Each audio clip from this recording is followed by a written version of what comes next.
Si je choisis de parler de la demande en analyse spécifiquement, de chirurgie esthétique chez les femmes, on se doute bien qu'il m'est impossible de ne pas faire le lien avec la question que se posait Freud en 1932, c'est-à-dire que veulent les femmes?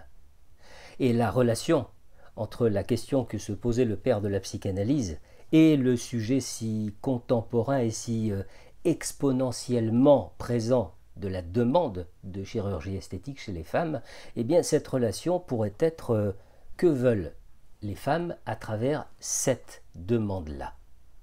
Et bien évidemment, les réponses que l'on peut apporter à la question sont extrêmement différentes selon le point de vue, c'est-à-dire selon que l'on est psychanalyste ou chirurgien esthétique. Alors pour ce qui est du chirurgien, je ne peux me prononcer. Je laisse donc les réponses possibles en suspens. Quant à ce qu'il en est de l'analyse, il s'agit à mon sens de s'interroger sur les enjeux inconscients qui soutiennent la demande. Parce que la clinique de la chirurgie esthétique est une mine d'éclairage sur quantité de sujets. Le corps de la femme, le narcissisme féminin, cet abîme qui existe entre le corps réel et le corps imaginaire, et même le sujet de la castration. Et aussi cette question.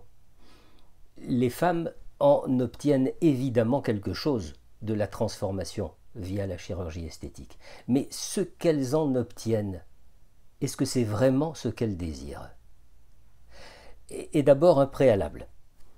Personnellement, il me paraît insensé, voire inadmissible, qu'une acceptation de travail de la part d'un chirurgien esthétique ne soit pas précédée de quelques séances de la patiente en demande auprès d'un analyste. Vous savez, histoire de mettre un peu de lumière sur les coulisses de la demande. Parce que, exactement comme c'est le cas avec le rêve, il y a dans la demande un plan manifeste et un plan latent. Et si l'on se contente du plan manifeste, alors c'est comme si l'on croyait pouvoir lire le journal dans un tunnel sans lumière. Ce que je veux souligner ici, c'est que parfois, souvent, toujours, cochez la case qui vous convient, ce qui est demandé au chirurgien n'a rien à voir avec une demande chirurgicale. Alors, si je m'en tiens dans un premier temps au champ de la névrose, il me semble important de rappeler que si une demande présentée comme la solution à un symptôme physique est entendue comme telle et seulement comme telle, alors le praticien prend le risque de voir se déplacer le symptôme, voire de le faire prospérer, se multiplier dans une succession de demandes chirurgicales sans fin. Parce que la demande inconsciente n'aura pas été entendue.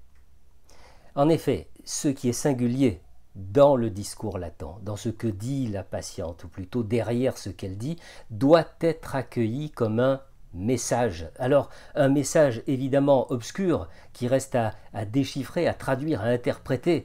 En l'absence de cette conception-là de la demande et du symptôme comme un message, il ne pourra pas y avoir satisfaction. Sauf chez les patientes qui ne pourront pas ou qui ne voudront pas aller plus loin que le discours manifeste.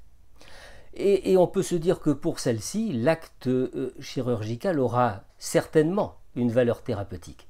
Mais pour l'immense majorité des patientes, c'est l'accueil du symptôme en tant que message qui entrouvrira peu à peu la porte au discours latent, faisant alors apparaître l'encore caché.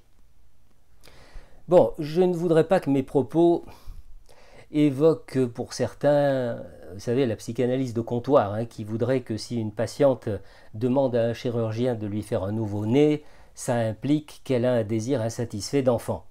Ça peut être parfois le cas, parfois. Mais il ne faudrait surtout pas généraliser la chose, à l'instar de ces fameuses clés des songes que certains se plaisent à ouvrir pour asséner aux patients.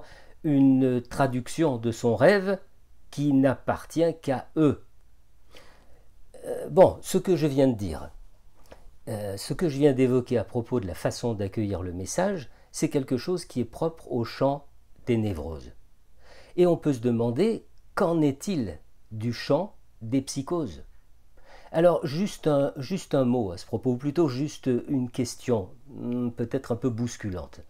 La psychose serait-elle une contre-indication aux opérations de chirurgie esthétique?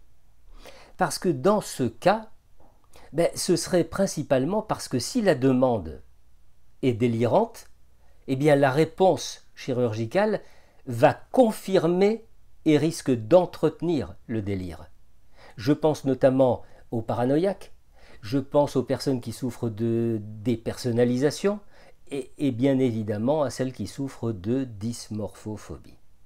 Là encore, on se rend compte combien un passage préalable chez le psy et une collaboration éclairée entre psy et chirurgien peuvent être précieuses, soit pour éclairer le névrosé sur les coulisses de sa demande, soit pour éviter une décompensation chez le psychotique. Enfin pour conclure, sur une question restée sans réponse depuis le début de cette séquence, pourquoi le sujet du jour questionne-t-il uniquement le féminin? Alors s'il vous plaît, pas de débat stérile à ouvrir, c'est simplement parce que les chiffres le démontrent très clairement, les femmes sont largement plus nombreuses que les hommes à solliciter un acte de chirurgie esthétique. Pour autant, est-ce que cette réponse est suffisante? Je pense que non. Parce qu'il y en a une autre, sur laquelle je vous proposerai bientôt de vous pencher. C'est la relation entre la demande de chirurgie esthétique et la castration.